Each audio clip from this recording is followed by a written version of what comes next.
Hello everyone, this is Prashant Singh and welcome to AEC plus powered by advance engineering classes.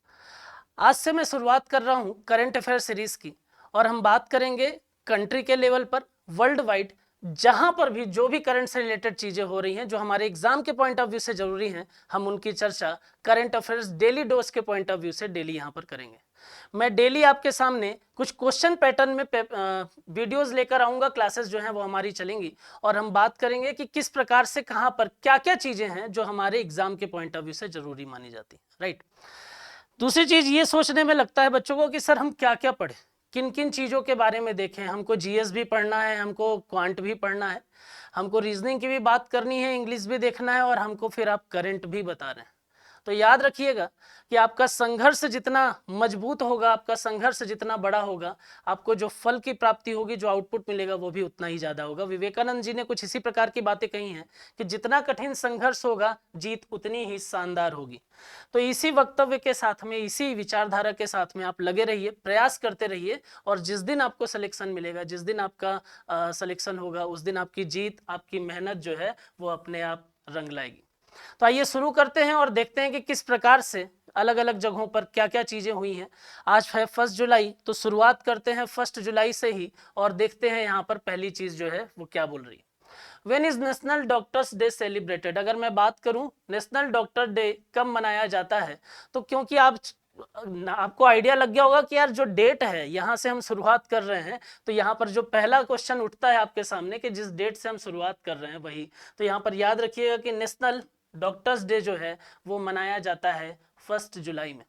अब अगर मैं यहाँ पर बोलूँ तो किसकी याद में, किस तरीके से डॉक्टर्स डे जो है वो मनाया जाता है, शुरुआत जो है वो कब की गई और इस दिन पर किस किस प्रकार की चीजें जो हैं वो देखने को मिलती हैं। तो डॉक्टर्स डे के बारे में अगर मैं बताऊं तो यहाँ पर विधान चंद्र रॉय, डॉक्टर विधान चंद्र रॉय की अगर मैं बात करूं तो उनके जन्म दिवस की याद में या उनके दिवस की याद में, उनकी याद में ये दिवस जो है वो मनाया जाता है। 1 जुलाई की जब हम बात करते हैं तो हमारे सामने दो चीजें आती हैं। एक तो आप डॉक्टर्स डे देख ही चुके हो, एक चीज और याद रखिए कि यहाँ पर सीए डे भी मनाया जाता है, चार्टर्ड अकाउंटेंट डे भी मनाया जाता है और एक और इंपॉर्टेंट चीज है यहाँ पर, इसको भी हम जीएसटी डे के नाम से भी जानते हैं। तो इसी दिन भारत में जीएसटी भी लागू हुई थी। इसी दिन भारत में इनडायरेक्ट टैक्स के फील्ड को थोड़ा सा और ज्यादा सिंपल बनाने के लिए वन नेशन वन टैक्स के तहत जीएसटी जो है वो इंप्लीमेंट की गई थी। तो क्वेश्चन नंबर फर्स्ट के हिसाब से अगर हम देखें तो यहाँ पर आपको सिर्फ 1 जुलाई में याद ये रखना है कि डॉक्टर्स डे जो है वो 1 जुलाई में मनाया जाता है, लेकिन उसके साथ में ये तीन चीजें और भी आप जरूर याद रखें, राइट। नेक्स्ट अगर मैं देखता हूं तो यहां पर आता है कि who has recently won the world test championship 2023। देखिए सामान्य तौर पर क्या होता है कि हम जो भी अलग अलग प्रकार की चीजें देखते हैं, हम न्यूज में देखते हैं, पेपर में पढ़ते हैं, इंटरटेनमेंट के लिए इंटरनेट और बाकी चीजों का हम यूज करते हैं, तो हम चीजों को देखते तो हैं लेकिन हमको चीजें याद नहीं रहती। आप यकीन मानिए कि जो करंट अफेयर्स बनता है वो कहीं ना कहीं आपके सामने से गुजरा जरूर होगा, जो क्वेश्चन आते हैं वो कहीं ना कहीं आपके सामने से निकले जरूर होंगे, आपने उनको नजर जरूर मारी होगी, लेकिन क्योंकि आपने ध्यान से फोकस नहीं किया तो शायद वो चीजें मिस होगी। अब जिसका इंटरेस्ट क्रिकेट में है, जिसका इंटरेस्ट यहाँ पर है, तो उसको पता है कि भाई ये चीजें कौन जीता है, कब हुआ, कहां पर हुआ, क्या चीजें देखने को मिल रही, लेकिन जिसका नहीं है उसके लिए ये चीजें फिर टफ हो जाती हैं। तो ऐसे ही आसान और कुछ टफ क्वेश्चन जो इसके बारे में आपको नॉलेज नहीं है, उनके बारे में भी चर्चा जो है वो हम इस सीरीज पर करेंगे। क्वेश्चन नंबर सेकंड बोल रहा है कि हाल ही में किसने विश्व टेस्ट चैंपियनशिप 2023 जो है वो जीती है। तो अगर आपको पता होगा अगर आपको पता होगा कि विश्व का जो क्रिकेट टूर्नामेंट हो रहा था, हमारा टेस्ट चैंपियनशिप हो रही थी, वो किसने जीती है, तो वो जीती है ऑस्ट्रेलिया ने।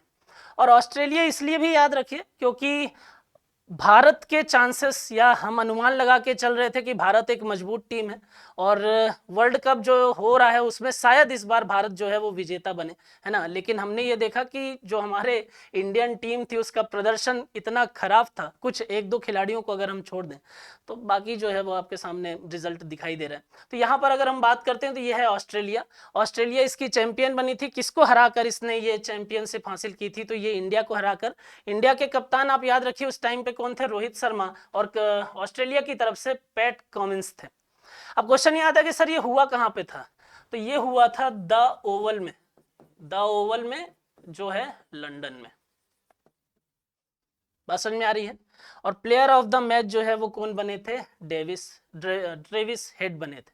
अब इसमें एक और इंपॉर्टेंट चीज याद रखिए कि ऑस्ट्रेलिया पहली ऐसी टीम बन गई है, ऑस्ट्रेलिया जो है वो पहली ऐसी टीम बन गई है जो तीनों फॉर्मेट में जीत चुकी है।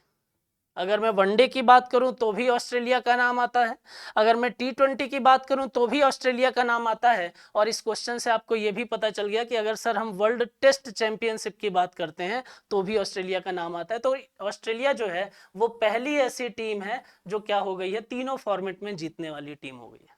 बात समझ में आ रही है। आइए देखते हैं नेक्स्ट क्वेश्चन क्या बोल रहा है। Where has the 3-day G20 development ministers meeting started. सबसे पहले तो आपको यह पता होना चाहिए कि ये G20 होता क्या है, राइट। इसमें पूछ रहा है कि हाल ही में जो 3 दिवसीय G20 का विकास मंत्रियों की बैठक हुई थी वो कहां पर शुरू हुई थी या कहां पर हुई थी। तो इसका राइट आंसर जो है वो तो वाराणसी है। वाराणसी में G20 की अभी हमने बैठक देखी है। लेकिन आपको यह पता होना चाहिए कि सर ये G20 है क्या। तो नाम से तो आइडिया लग रहा है कि G20 का मतलब क्या है कि सर 20 देशों का ये समूह है।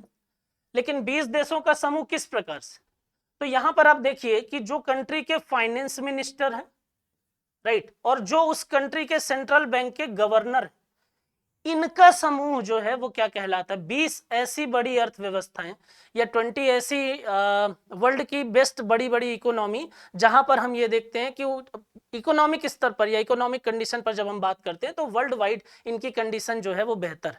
और किस तरीके से और चीजों को बेहतर बनाया जा सकता है, वर्ल्ड वाइड कैसे इकोनॉमिक सिस्टम को और ज्यादा बेहतर बनाया जा सकता है, उसके लिए ये समिट जो है वो काम करती है। उसके लिए ये G20 समूह जो है वो काम करता है। इसमें 20 देशों का समूह है जिसमें से 19 तो कंट्रीज हैं और एक की अगर बात करें तो यहाँ पर एक यूरोपियन यूनियन। तो 20 देशों का समूह, ठीक है। इसमें इंपॉर्टेंट एक चीज और ये है कि जो ये G20 है जो वाराणसी में हुआ था, उसमें एक चीज ये इंपॉर्टेंट हो जाती है कि 20 देशों का समूह तो है लेकिन इसके जो हेड हैं, अच्छा इंडिया के टर्म में इसलिए इंपॉर्टेंट है क्योंकि इस बार इसकी मेजबानी भारत कर रहा है। दूसरी चीज ये कि G20 की अगर मैं बात करूं तो G20 में अभी हमारे लिए वर्ल्ड वाइड एक आप समझ लीजिए प्राउड मूवमेंट ये है कि भारत जो है वो इसकी मेजबानी तो कर ही रहा है और भारत जो है वो इसका अध्यक्ष भी है। तो वर्तमान में G20 के जो हेड हैं उनके अगर मैं नाम आपसे पूछूं तो आप क्या बोलेंगे, तो आप बोलेंगे सर श्री नरेंद्र मोदी जी।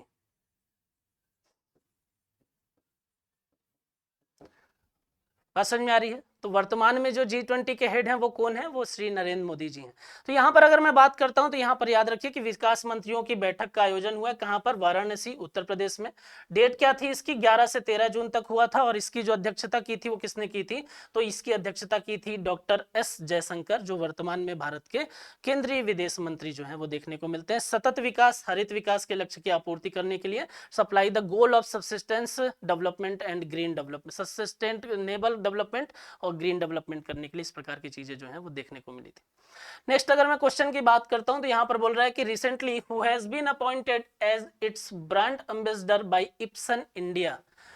इनको तो आप बेहतर तरीके से पहचानते ही होंगे, ठीक है। इनका नाम है रश्मिका मंदाना। रश्मिका मंदाना को हाल ही में इप्सन इंडिया कंपनी ने अपना ब्रांड एम्बेसडर बनाया है। इसमें बहुत ज्यादा आपको जानने की जरूरत नहीं है, आप सिर्फ इतना याद रखिए कि इप्सन इंडिया कंपनी की ब्रांड एम्बेसडर कौन है। लेकिन एक चीज और याद रखिए कि सर ये जो इप्सन है ये है क्या, तो इप्सन कंपनी की अगर मैं बात करूं तो इंडिया में प्रिंटर बनाने वाली कंपनियों में 2 नाम जो है वो काफी फेमस है, एक है कैनन और दूसरा है इप्सन।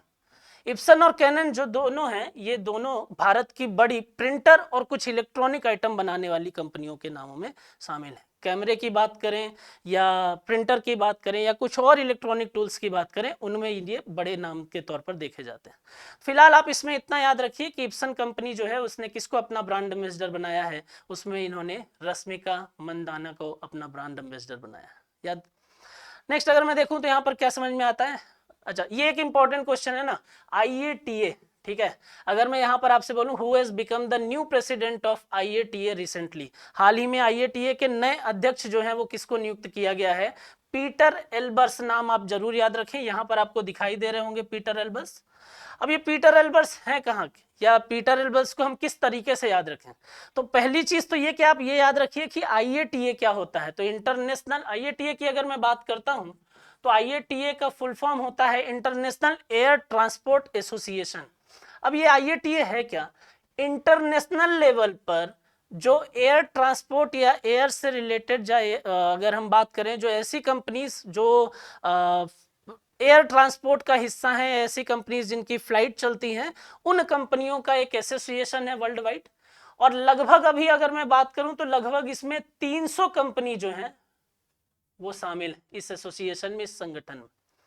तो IATA करता क्या है? International air transport association IATA, जिसमें 300 कंपनियों का ये समूह है। वर्तमान में इसके जो अध्यक्ष बनाए गए हैं उनका नाम है, अगर मैं बात करूं तो उनका नाम है, आप देखेंगे, पीटर एल्बर्स, राइट।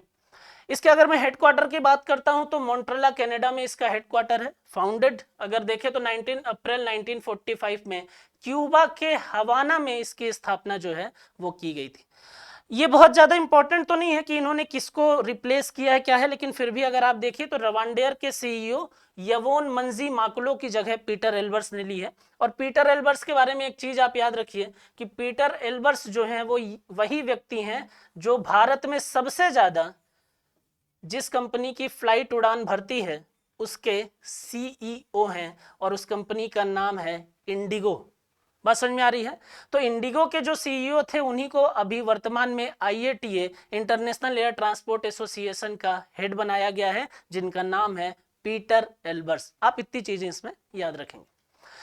नेक्स्ट अगर मैं बात करता हूं तो यहां पर अगर आप देखेंगे तो आपको क्या समझ में आ गया कि who has recently won the 23rd men's single grand slam title. अगर मैं बात करूं तो हाल ही में किसने 23वां पुरुष एकल ग्रैंड स्लैम खिताब जीता है?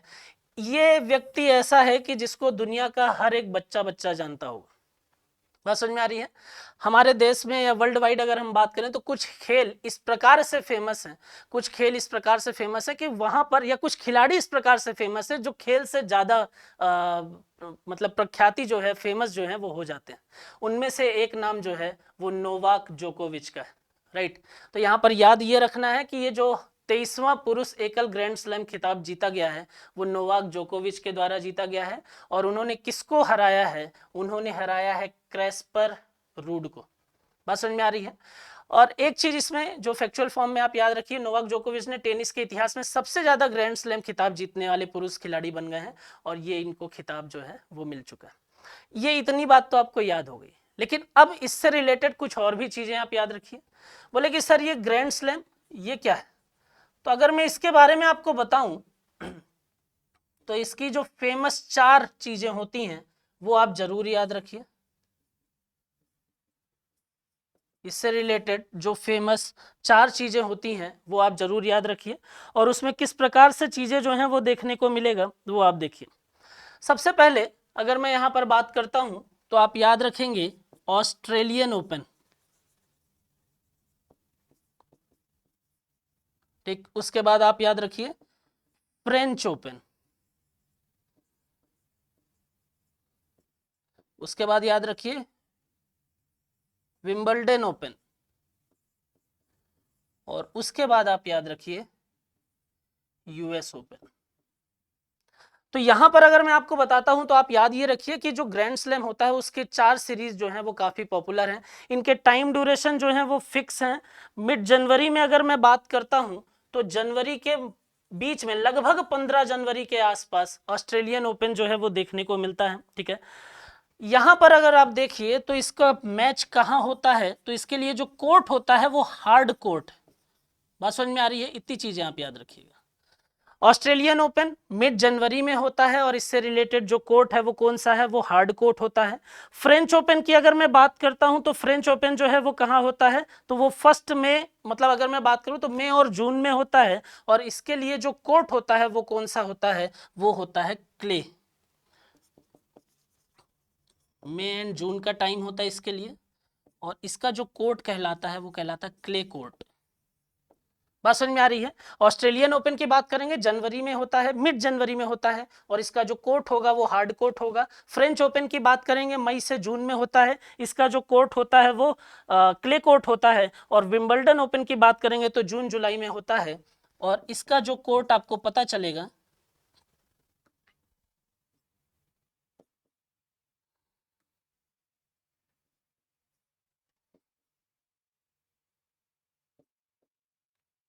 जून जुलाई, और इसका जो कोट है वो ग्रास कोट,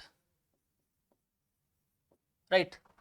यूएस ओपन को अगर आप देखेंगे, यहां अगर देखिए तो इसमें डिफरेंस कहां समझ में आ रहा है, hard court, clay court, grass court. और यूएस ओपन की अगर आप बात करते हैं तो यहां आपको क्या पता चलेगा, ये है अगस्त सितंबर में होने वाला, और इसका भी जो कोर्ट होता है वो हार्ड कोर्ट होता है। बात समझ में आ रही है। तो इसमें इतनी चीजें याद रखिए कि जो ग्रैंड स्लैम है उसको वर्तमान में अभी किसने जीता है, जो 2023 में है, वो नोवाक जोकोविच ने जीता है। कैस्पर रूड को इन्होंने हराया है। और अभी अगर हम बात करें तो क्योंकि जुलाई का समय है, तो अभी अगर आप देखेंगे तो कौन सा ग्रैंड स्लैम की बात हो रही थी, तो अभी जो ग्रैंड स्लैम इन्होंने जिसके बारे में आप देख रहे हैं वो फ्रेंच ओपन था। बात समझ में आ रही है। चार प्रकार के या चार जो फेमस है उनकी अगर मैं बात करूं, Australian open, hard court, French open, clay court, Wimbledon open, grass court और यूएस ओपन की बात करें तो यहाँ पर हार्ड कोर्ट जो है वो देखने को मिलता है।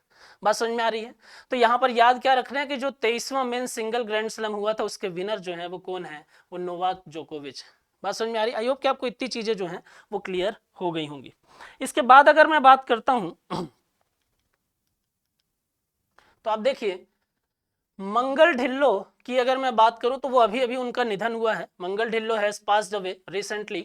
हु वाज ही, अगर मैं बात करूं कौन है, तो इनको देखकर आप पहचानते तो जरूर होंगे कि सर ये एक एक्टर हैं, एक अभिनेता हैं, है ना, और पंजाब से संबंधित है। लुधियाना में अभी फिलहाल इनका, अभी आप देखेंगे तो रिसेंटली इनका निधन हुआ है।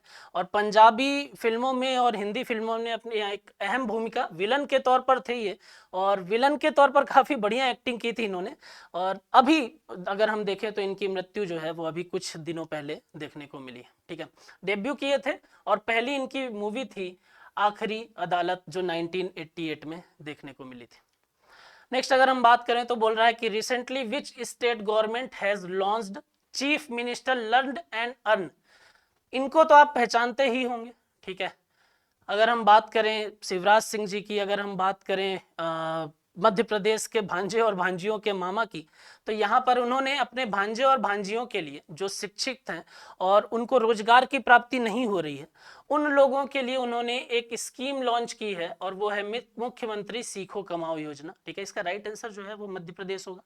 इन्होंने एक स्कीम लॉन्च की है जो मुख्यमंत्री सीखो कमाओ योजना है। इन्होंने ये बोला कि आप आइए, आप ट्रेनिंग लीजिए और ट्रेनिंग लेकर आप फिर काम करिए, और वहां पर अगर आप जब तक ट्रेनिंग लेंगे और वहां पर जो आप काम करेंगे तो स्टाइपेंड के तौर पर आपको अलग अलग लेवल पर अलग अलग सैलरी जो है वो प्रोवाइड की जाएगी। 12वीं की अगर बात करते हैं तो 12वीं पास जो भी व्यक्ति सीखो कमाओ का लाभ लेगा और वहां से ट्रेंड होगा उसको प्रति माह 8,000 रुपए। ITI पास अगर कोई है तो उसको 8,500 रुपए, डिप्लोमा होल्डर है तो उसको 9,000 मिलेंगे, और स्नातक और स्नातकोत्तर यूजी और पीजी वाले अगर कोई हैं तो उनको 10,000 रुपए प्रति माह एज अ स्टाइपेंड के तौर पर प्रोवाइड किया जाएगा मध्य प्रदेश सरकार के द्वारा, जिसमें मुख्यमंत्री सीखो कमाओ योजना के तहत रोजगार प्रदान किया जाएगा। दूसरी चीज जो हमारी गवर्नमेंट है, जो स्टेट गवर्नमेंट है मध्य प्रदेश सरकार जो है, वो ये बोल रही है कि रोजगार से बेहतर है कि लोग जो हैं वो क्या करें, खुद के लिए चीजें करें। वो किस प्रकार से चीजें करें कि वो अपने आप रोजगार का निर्माण करें, वो कार्य का सृजन करें। बात समझ में आ रही है। तो उसके लिए उन्होंने एक ध्येय वाक्य रखा है मुख्यमंत्री सीखो कमाओ योजना के तहत, जो आपके लिए इंपॉर्टेंट है, कि इन्होंने ये बोला है कि चिड़िया अपने बच्चों को घोंसला नहीं पंख देती है जिससे वे ऊंचे आसमान में उड़ सके। तो एक इसी तर्ज पर अगर हम बात करें तो यहाँ पर मुख्यमंत्री सीखो कमाओ योजना के तहत ही ये बोला जा रहा है कि जो भी हम लोगों को ट्रेंड कर रहे हैं उनको हम सिर्फ इसलिए नहीं कर रहे हैं कि हाँ चलो इनका काम चल जाए, बल्कि इसलिए कर रहे हैं कि ताकि वो आगे चलकर और भी लोगों को, अगर वो अपना बिजनेस स्टार्ट करें या किसी भी प्रकार से कुछ भी चीजें करें, तो वो क्या कर सके, वो और बेहतर तरीके से काम कर सके और दूसरों लोगों को भी रोजगार प्रदान कर सके। इस तरीके से हम इन प्रकार की चीजों में इनको ट्रेनिंग प्रोवाइड करें। बात समझ में आ रही है। हालांकि एक तरीके से ले दे के आप ये समझ लीजिए कि अभी अगर मैं बात करूं तो स्टेट गवर्नमेंट में एमपी की खासकर अगर बात करें और हम वैकेंसीज की बात करें तो पिछले कुछ सालों में वैकेंसीज के हाल जो थे वो काफ़ी ख़राब थे। अब वर्तमान में इस प्रकार की चीज़ें जो हैं वो क्यों आ रही है, तो आपके एग्जाम के पॉइंट ऑफ व्यू से तो काफ़ी इंपॉर्टेंट है ये। तो आप ये याद रखिए कि मुख्यमंत्री सीखो कमाओ योजना शिवराज सिंह जी ने चालू की है और जो मध्य प्रदेश सरकार के द्वारा चालू की गई है। लेकिन ये चालू की क्यों गई है और इसका आउटपुट क्या होगा, क्या काम कराया जाएगा, क्या क्या चीज़ें हैं, वो आप थोड़ा देखिएगा तो आपको चीज़ें और बेहतर तरीके से समझ में आएंगी। लेकिन एग्जाम के पॉइंट ऑफ व्यू से ये आपके लिए बहुत ज़्यादा इंपॉर्टेंट है। जैसे अभी अगर हम बात करें तो लाडली बहना योजना, जो देश की महिलाएं थी, है ना, उनको अगर हम बात करें तो सरकार के द्वारा प्रति माह 1,000 रुपए की चीजें एक एज अ योजना का लाभ देने के तहत, उनकी आर्थिक स्थिति में सुधार करने के तहत इस प्रकार की चीजें कही गई थी। और उससे रिलेटेड क्वेश्चन बार बार अभी जो है वो अलग अलग एग्जाम में देखने को मिल रहे थे। तो आप इसी तरीके से ये भी याद रखिए कि मुख्यमंत्री सीखो कमाओ योजना जो है वो भी मध्य प्रदेश सरकार की ही पहल है। नेक्स्ट अगर मैं बात करता हूं, यहां से जरूर कुछ सीखने की आवश्यकता है भारत को, यहां से जरूर हमारे लिए थोड़ी सी मतलब अगर हम देखें तो हमारा एजुकेशन सिस्टम जो है कहीं ना कहीं उसमें थोड़ा सा बदलाव जरूर चाहिए। और थ्योरेटिकल फॉर्म से निकलकर कहीं ना कहीं हम उसको प्रैक्टिकल फॉर्म में जब लेकर चलेंगे तब शायद इस प्रकार की चीजें, शायद इस प्रकार के बच्चे भारत से भी निकलकर बाहर आ सकते हैं। बात समझ में आ रही है? आइए देखते हैं कि ये है कौन। अगर मैं बात करता हूं तो यहां पर बोल रहा है कि recently Kairan Quazi has become the youngest software engineer of which company. 14 साल के हैं कारण काजी, ठीक है। और ये पूछ रहा है कि जो कैरन काजी हैं वो किस कंपनी के सबसे कम उम्र के सॉफ्टवेयर इंजीनियर बन गए हैं। वो बने हैं अभी स्पेस एक्स के। इनके बारे में अगर बताएं तो यहां पर आप पहले कुछ बेसिक चीजें देखिए, फिर मैं इसके बारे में बताता हूं कि ये पोजीशन जो है वो टेक्निकली चैलेंजिंग फन इंटरव्यू पास करने के बाद, ये लाइन याद रखिएगा, ये एक इंटरव्यू टाइटल है। टेक्निकली चैलेंजिंग फन जो है उस इंटरव्यू को पास करने के बाद में इनको ऑफर किया गया था। और Karen Santa Clara University School of Engineering के सबसे युवा अंडर ग्रेजुएट छात्र जो हैं वो ये। अब मैं इनके बारे में आपको बताता हूं कि कैरन काजी के बारे में तो ठीक है कि इन्होंने क्या किया है कि स्पेस एक्स को अभी ज्वाइन किया है एज अ सॉफ्टवेयर इंजीनियर, ठीक है। और स्पेस एक्स के बारे में थोड़ी सी बात करते हैं। स्पेस एक्स के बारे में अगर मैं आपको बोलूं तो इस कंपनी के जो फाउंडर है उनका नाम है एलन मस्क। ये नाम आपके लिए बहुत पुराना है, ये कंपनी भले आपके लिए नई हो। बात समझ में आ रही है? तो एलन मस्क ने स्पेस एक्स कंपनी जो है उसको स्थापित किया था। ये एलन मस्क वही हैं जिसको आप टेस्ला के लिए जानते हैं। बात समझ में आ रही है? ये एलन मस्क वही हैं जिसको आप टेस्ला कंपनी के लिए जानते हैं। तो याद क्या रखना है? याद ये रखना है कि यार एलन मस्क की स्पेस एक्स कंपनी में जो कैरन काजी हैं वो 14 वर्ष के हैं और उन्होंने अभी एज अ सॉफ्टवेयर इंजीनियर के तौर पर अपना कार्यभार जो है वो संभाला है यहाँ पर। अब देखिए यहाँ पर एक चीज और, ये आपके लिए इसलिए भी इंपॉर्टेंट हो जाता है कि अभी हमारे जो पीएम साहब है माननीय नरेंद्र मोदी साहब, उनका यूएस दौरा चल रहा है। और उसी यूएस दौरे के दौरान एलन मस्क से जो टेस्ला कंपनी के ओनर हैं उनकी मुलाकात जो है वो किससे होती है? हमारे पीएम से होती है। और इस मुलाकात के दौरान अगर हम देखें तो यहां पर कुछ चीजें बाहर निकलकर सामने आ रही हैं। यहां पर यह बोला जा रहा है कि जो टेस्ला कंपनी है वो आगे आने वाले समय में भारत में अपना इन्वेस्टमेंट करने वाली है। तो ये चीज भारत के लिए भी बेहतर है ना, और टेस्ला के लिए भी बेहतर है क्योंकि यहीं पर उसको डिमांड मिल जाएगी, यहीं उसका प्रोडक्शन होगा और सरप्लस में है तो वो वहां से आउटफ्लो भी कर सकते हैं। तो आउटफ्लो करने से एक पहली चीज तो आप यहाँ आकर प्रोडक्शन करोगे तो हमारे देश के जो लोग हैं उनको इस प्रकार की जो गाड़ियां हैं, बाकी चीजें हैं, जो प्रोडक्ट है वो सस्ता मिल जाएगा। दूसरा, यहाँ प्रोडक्शन करोगे तो इंडिया की जीडीपी में भी इंक्रीमेंट होगा और यहाँ से बाहर बेचोगे तो एक्सपोर्ट बढ़ेगा कंट्री का। तो दोनों के लिए ये चीजें बेहतर है ना। तो आपको इसमें सिर्फ इतनी चीजें याद रखनी है कि एलन मस्क जो है वो स्पेस एक्स के मतलब अगर हम बात करें, उन्होंने स्थापना की थी और टेस्ला के ओनर हैं। और अभी इन दोनों की मुलाकात हुई है, माननीय नरेंद्र मोदी साहब और एलन मस्क की अभी मुलाकात हुई है। और उस मुलाकात के बाद में भविष्य में टेस्ला का निवेश जो है वो भारत में देखा जा सकता है। क्वेश्चन नंबर 10 की अगर मैं यहां पर बात करता हूं तो क्वेश्चन नंबर 10 देखिए, आजकल खेल से रिलेटेड चीजें जो हैं वो ज्यादा दिख रही हैं। हम अगर वर्ल्ड वाइड देखें तो अलग अलग प्रकार के गेम जो हैं उनसे रिलेटेड काफी चीजें आपको देखने को मिल रही हैं, काफी क्वेश्चन जो हैं वो आपको देखने को मिल रहे हैं। यहां पर अगर मैं बात करता हूं तो अभी तक तो हम ये देख रहे थे, पहले पितृसत्तात्मक सोसाइटी के कारण से जो मेल था वो डोमिनेंट पोजीशन पे थे, वो इस पोजीशन में थे कि हाँ सब जगह पर मेल ही मेल दिखाई दे रहे हैं। आपको गेम की बात करें, अलग अलग जगहों की बात करें, सिर्फ पुरुष प्रधानता दिखाई देती थी। लेकिन अब धीरे धीरे आपको कहीं ना कहीं ये चीजें दिखाई दे रही हैं कि वुमेन जो हैं वो भी निखर कर बाहर आ रही हैं। अब ये है क्या, वो देखिए, which country has recently won the women's junior Asia cup 2023 hockey by defeating Korea. यहां पर कोरिया को आप याद रखिए कि ये कौन सा कोरिया है? ये है साउथ कोरिया, राइट। और कौन सा देश है जिसने हाल ही में 2023 हॉकी में कोरिया को हराकर और जीत या विश्व विजेता जो है वो बन गया है? तो वो है और कोई नहीं, वो है भारत, वो है इंडिया। इंडिया ने ही अभी क्या किया है, इंडिया ने ही अगर मैं बात करूं तो इंडिया ने ही साउथ कोरिया को हराकर महिला जूनियर एशिया कप को जीता है। और वहां पर अगर हम देखें तो चीजें किस प्रकार की दिखती हैं वो आप देखिए। तो इसमें अगर आप देखेंगे तो महिला जूनियर एशिया कप 2023 हॉकी की अगर मैं बात करता हूं तो भारत जो है वो विजेता है। और यहाँ पर जो उप विजेता है या जिसको जीत कर भारत विजेता बना है वो है साउथ कोरिया, ना कि सिर्फ कोरिया। याद रखेंगे तो शायद कंफ्यूजन हो जाए, ऑप्शन में अगर नॉर्थ कोरिया साउथ कोरिया आ गया फिर समस्या है ना। नॉर्थ कोरिया तो हालांकि फिर भी हम जानते हैं कि इस प्रकार की चीजें नहीं देखने को मिलेंगी। तो साउथ कोरिया ही इसका राइट मतलब जिसको हराया है वो कोरिया ना बोल के आप अगर साउथ कोरिया बोलेंगे तो ज्यादा बेहतर होगा। और यहाँ पर आंसर जो है वो भारत है। परिणाम जो था वो 2-1 से हुआ था। और यहाँ पर जो प्लेयर ऑफ द मैच की अगर मैं बात करता हूँ तो भारत की तरफ से 2 लोग जो हैं वो काफी बेहतर परफॉर्म किए थे, और एक अन्नू और नीलम जिन्होंने एक एक गोल जो है वो यहाँ पर किया था। तो इस तरीके की चीजें जो है वो आप याद रखिए। भारत जो है वो क्या बन गया है, world women world Asia cup जीत चुका है, वो महिला जूनियर एशिया कप जीत चुका है, ठीक है। और किसको हराया है, वो साउथ कोरिया को हराया है। दूसरा अगर मैं बात करता हूं तो ये जो कैरन काजी हैं वो स्पेस एक्स को अभी इन्होंने ज्वाइन किया है। तीसरा अगर मैं बात करता हूं तो सीखो कमाओ जो है वो मुख्यमंत्री सीखो कमाओ योजना मध्य प्रदेश सरकार की पहल है। मंगल ढिल्लो जो है वो एक्टर हैं, वो पंजाब मूवी और हिंदी मूवी बॉलीवुड से संबंधित है, विलन का रोल काफी किया है इन्होंने अलग अलग मूवीज में। ग्रैंड स्लैम की बात करें 23 की तो वो जीता है किसने, वो जोकोविच ने जीता है। 4 अलग अलग प्रकार के होते हैं। वर्तमान में किसकी रिलेटेड क्वेश्चन यहाँ दिखाई दे रहा है, फ्रेंच ओपन से रिलेटेड। उसके बाद अगर मैं बात करता हूँ तो यहाँ पर IATA के अध्यक्ष की बात आती है तो वो अध्यक्ष बने हैं पीटर एल्बर्स, ठीक है, ये भी आपने देख लिया है। उसके बाद अगर हम देखें इप्सन कंपनी तो रश्मिका मंदाना के बारे में हमने देख ही लिया। नेक्स्ट अगर हम देखें G20, ये काफी इंपॉर्टेंट है, इसमें आप जरूर याद रखिए कि यहाँ पर किस किस प्रकार की चीजें जो हैं वो देखने को मिल रही हैं, है ना। तो ये आपके लिए थोड़ा जरूरी है। और इसमें आप जरूर याद रखिए G20 जो है वो किसका किसका मतलब है क्या, समूह जो है वो क्या है, तो वो 20 देशों का समूह है, 19 देश और एक यूरोपियन यूनियन।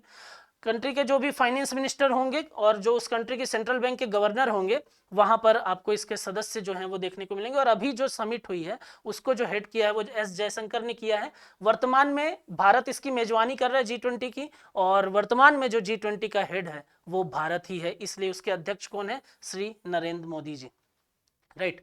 उसके बाद मैंने आपको ये बताया कि जो वर्ल्ड टेस्ट चैंपियनशिप हुई है वो किसने जीता है, तो वो ऑस्ट्रेलिया ने जीता है, भारत को हराकर जीता है। कहाँ हुआ था, लंदन के द ओवल में, राइट। उसके बाद अगर आप देखते हैं तो 1 जुलाई की ही बात करते हैं, आज की ही बात करते हैं। 3 चीजें याद रखिए, डॉक्टर डे, CA डे और GST डे, राइट। इतनी चीजें जो हैं वो आप याद रखिए। नेक्स्ट अगर मैं बात करता हूं तो